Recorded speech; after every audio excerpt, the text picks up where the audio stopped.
NEET physics में अच्छे marks कैसे लाएं, इसके लिए मैं 5 इंपॉर्टेंट पॉइंट बता रहा हूं। अगर 5 इंपॉर्टेंट पॉइंट को आपने ठीक से समझ लिया, इस चीज को फॉलो कर लिया, इसको अपने रूटीन में ला दिया 3 महीने तक, तो आपका फिजिक्स बहुत अच्छा हो जाएगा, आपका स्कोर बहुत अच्छा हो जाएगा।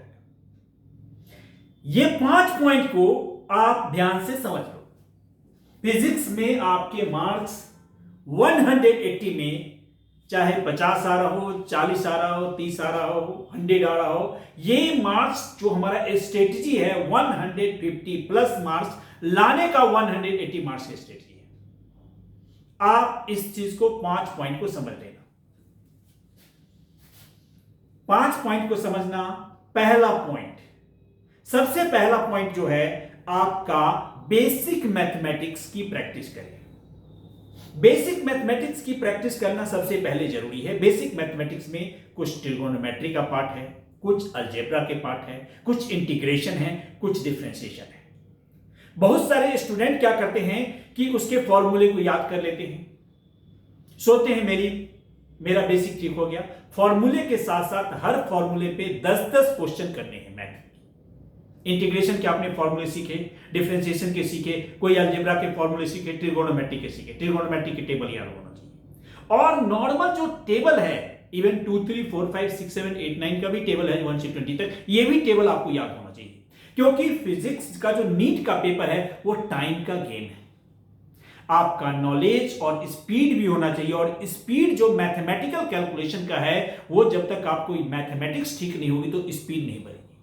आपको नॉलेज आना भी चाहिए और टाइम से भी करना है, वो भी ज्यादा इंपॉर्टेंट है। आप ये नहीं एक्सक्यूज कर सकते कि मेरे को एक क्वेश्चन आता था, मेरे से वहां छूट गया, मेरे को टाइम नहीं मिला, मैं घर पे आपको वहां सॉल्व नहीं किया, मेरे को यहां पे आके सॉल्व कर किया हूं।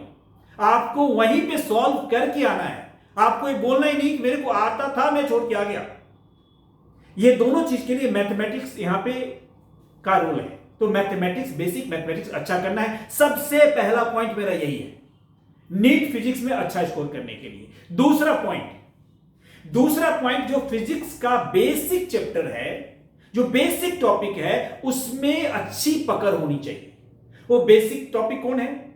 बेसिक टॉपिक है हमारा unit and dimension, motion in straight line, motion in a plane, Newton's laws of motion, friction, work power energy, rotational motion.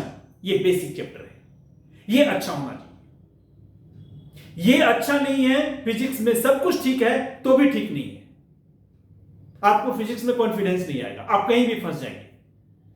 और ये ठीक रहेगा तो आपको 100% सपोर्ट मिलता रहेगा, हर जगह सपोर्ट मिलता रहेगा। मैथमेटिक्स का सपोर्ट मिलता रहेगा और इन बेसिक चैप्टर का सपोर्ट मिलता रहेगा। अगर ये दोनों ठीक नहीं है तो फिजिक्स आपका ठीक हो ही नहीं सकता। पहली चीज तो आप 2 चीज समझिए। दूसरी पॉइंट, तीसरी पॉइंट है कि अब इसको ठीक कैसे करें। मैथमेटिक्स तो मैंने बता दिया, फॉर्मूले के साथ 10-10, 15-15 न्यूमेरिकल आपको कर लेने हैं, उसके क्वेश्चन कर लेने हैं, ठीक हो जाएगा। जो ट्रिगोनोमेट्री का टेबल है वो याद कर लेना, फॉर्मूले याद कर लेना, टेबल याद होना चाहिए, मैथमेटिक्स, मल्टीप्लिकेशन, डिवीजन, ये सब फास्ट होना चाहिए। कोई चीजें है बार बार प्रैक्टिस करके आप लर्न कर लेंगे। कैलकुलेटर यूज मत करना, जब भी क्वेश्चन करना कैलकुलेटर यूज करना, नॉर्मल कैलकुलेशन करना, ताकि आपकी स्पीड बढ़े। मैंने इन चैप्टरों के नाम बता दिए, ये सारे हमारा बेसिक चैप्टर है जो मैंने यूनिट एंड डायमेंशन से रोटेशनल मोशन तक बताया। लेकिन इस चैप्टर को ठीक करते वक्त आप ध्यान रखना, ऐसा नहीं कि पहले मैं वर्क पावर एनर्जी मेरा अच्छा है पहले उसी को प्रैक्टिस कर लूं, पहले रोटेशनल है अच्छा नहीं कर लूं। जिस ऑर्डर में चैप्टर है उसी ऑर्डर में चैप्टर अच्छा होगा। मतलब मोशन इन पहले स्ट्रेट लाइन अच्छा होगा, तब मोशन इन प्लेन अच्छा होगा। ये दोनों अच्छा होगा तब न्यूटन्स लॉज ऑफ मोशन में जाएंगे। न्यूटन्स लॉज ऑफ मोशन जब ठीक हो जाएगा तो आप फ्रिक्शन में जाएंगे। और जब तक हमारा ये ठीक नहीं होता फ्रिक्शन में हम जाएंगे नहीं। आप फ्रिक्शन में जाएंगे, आपसे क्वेश्चन होगा नहीं। और जब तक ये सभी चैप्टर अच्छा नहीं होगा, वर्क पावर एनर्जी में नहीं जाएंगे। अगर आपने वर्क पावर एनर्जी बिना ठीक किए जाएंगे, आप रुक जाएंगे, आपका हो ही नहीं सकता अच्छा, कितनी प्रैक्टिस कर लो। और ये सभी ठीक है तब आप रोटेशनल मोशन में आएंगे, सेंटर ऑफ मास में आएंगे। तो ये ऑर्डर में है, ये स्टेप बाय स्टेप है, किसी स्टेप को जंप करके आगे नहीं जाएंगे। ये पहली चीजें है, 2 चीजें मैंने बता दिया। तीसरी चीजें ये कैसे ठीक करें, इसके लिए मैंने यहां कुछ लिखा है। पहले कोई भी जो लॉज हैं, जो फॉर्मूले हैं, उसको याद भी करना और उसके कंसेप्ट को समझना। अगर v equal to u plus 80 है तो v का क्या मतलब है, u का क्या मतलब है, a का क्या मतलब है, t का क्या मतलब है, वो कब अप्लाई होता है, किस सेंस में क्या मीनिंग रखता है। F इक्वल टू ma है तो फोर्स है, बैलेंस फोर्स क्या होता है, अनबैलेंस फोर्स क्या होता है, क्या मतलब है, एक्सेलरेशन 0 है तो क्या मतलब है, रिटार्डेशन है तो क्या मतलब है, नॉर्मल रिएक्शन है किस किस केस में क्या यूज होता है, वेट है उसकी डायरेक्शन से क्या मतलब है, रिजोल्यूशन कहां कहां होता है, उसको अच्छे से समझना, फिर उसके बेसिस न्यूमेरिकल करना। सिर्फ फॉर्मूले F इक्वल टू ma याद है उससे नहीं चलेगा। Kinetic energy half m v square है, नहीं है, हाफ एम बी स्क्वायर है तो इसका मतलब हम नहीं समझ गए, वो तो फॉर्मूले हुआ, उस क्या सेंस है, किस सेंस में क्या होगा, एनर्जी के साथ क्या रिलेट करेगा, वर्क के साथ क्या रिलेट करेगा, पावर में यूज हो गया तो उसको कैसे में ठीक करेंगे।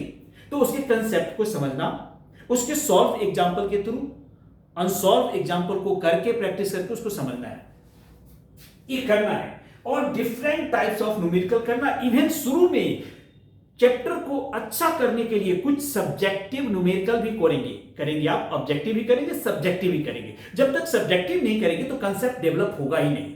आपके मन में क्वेश्चन होगा, आता होगा कि सर मुझे तो एमसीक्यू पूछा जाता है, आपका तो सब्जेक्टिव करो।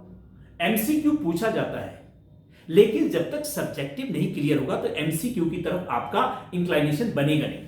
तो थोड़ी सी सब्जेक्टिव क्वेश्चन करना है फिर, क्योंकि अभी आप शुरू में सीख रहे हैं ना कि पेपर दे रहे हैं, यह चीज ध्यान रखिए। तो पहले सीखना जरूरी है, बाद में पेपर है, तो सीखने का टर्म में अगला step do topic wise chapter wise आगे पढ़ता जाना है। फिर मैंने लिखा है do numerical 100 to 300 MCQ chapter wise. इसके बाद पूरे बुक के लिए ये कॉमन चीजें है, कम से कम 100, ज्यादा से ज्यादा 300 क्वेश्चन आप पर चैप्टर प्रैक्टिस करेंगे। आए तो भी, नहीं आए तो भी प्रैक्टिस करेंगे, गलत ही प्रैक्टिस करेंगे, हम बाद में सुधारेंगे कि क्या गलती हुई। मैंने 100 to 300 क्यों लिखा, कुछ क्वेश्चन, कुछ चैप्टर छोटे हैं उसमें कम क्वेश्चन है, कोई चैप्टर बड़े हैं ज्यादा टॉपिक है ज्यादा क्वेश्चन है। पूरी बुक के मिला के एक एवरेज किसी में 100 से 300 तक क्वेश्चन जाएगा। वो प्रैक्टिस, इतनी क्वेश्चन करनी है आपको practice. Next point, make basic math test on to make test using OMR sheet use करके आपको टेस्ट देना है। 45 क्वेश्चन की डीपीपी ले लेनी है, किसी चैप्टर से ले लेनी है, कोई भी आपका रेफरेंस बुक हो, किसी कोचिंग इंस्टीट्यूट में आप पढ़ रहे हो, आपके पास उसके टेस्ट देते हैं और डीपीपी देते हैं। आप 50 क्वेश्चन का 1 घंटे का टाइम ले लो, 1.5 घंटे का टाइम ले लो, शुरू में धीरे धीरे टाइम को कम करो और उसकी प्रैक्टिस करो। OMR शीट पे टाइम को लिमिट मान के प्रैक्टिस करो, ये जरूरी है। उसके बाद जो सबसे लास्ट का इंपॉर्टेंट पॉइंट है वो ये है, आपका जो नीट का फिजिक्स का लेवल है उससे थोड़े से डिफिकल्ट क्वेश्चन, आपको पता है कि उसमें से क्वेश्चन नहीं आएंगे, उसका लेवल डिफिकल्ट है, लेकिन अगर आपने 100 क्वेश्चन नीट लेवल से करते हैं तो कम से कम 20 क्वेश्चन एवं NEET level, JEE main level के करने हैं आपको, ताकि आपकी एक जो थिंकिंग आइडिया है, कंसेप्ट है, कॉन्फिडेंस लेवल ज्यादा हो जाए, आप वहां पे कंफर्टेबल हो जाएंगे नीट लेवल पे। ये जरूर करना है। मैं पूरे क्वेश्चन नहीं कर रहा हूं, सिर्फ 20%। इट मींस अगर 100 आपने ये किया तो 20 वो करना है, ये जरूर करना है। आंसर मिलाने तक करना है, कंसेप्ट समझने तक करना है।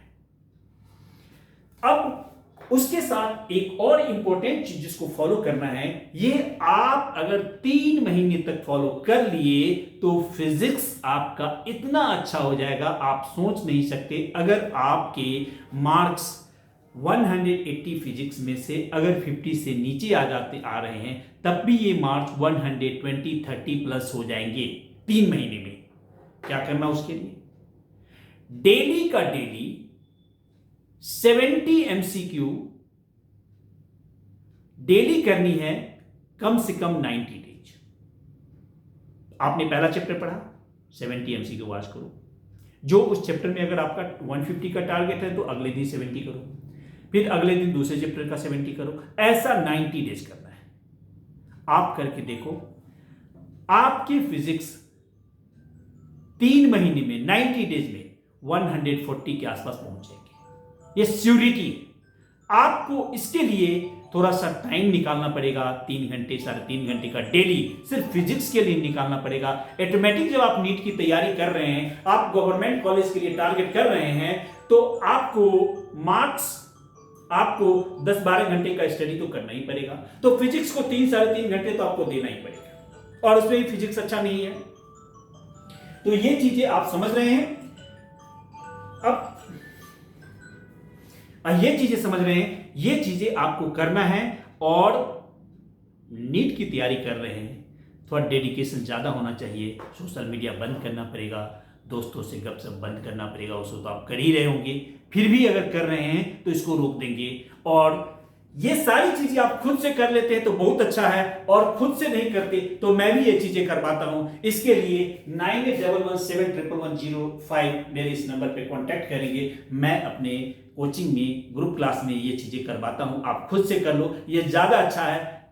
अगर नहीं हो पाता है तो आप यहां से करेंगे। मैं चाहता हूं कि हर स्टूडेंट फिजिक्स में 150 प्लस मार्क्स लाएं, इसीलिए ये वीडियो उनके लिए है। और आपको इसका फायदा मिलेगा। आप जितने भी नीट के स्टूडेंट हैं जिनकी फिजिक्स खराब हो रही है, जिनके फिजिक्स में इंटरेस्ट नहीं आ रहा है, उनको ये वीडियो शेयर करो, मुझे अच्छा लगेगा। इस वीडियो से और स्टूडेंट को फायदा होगा।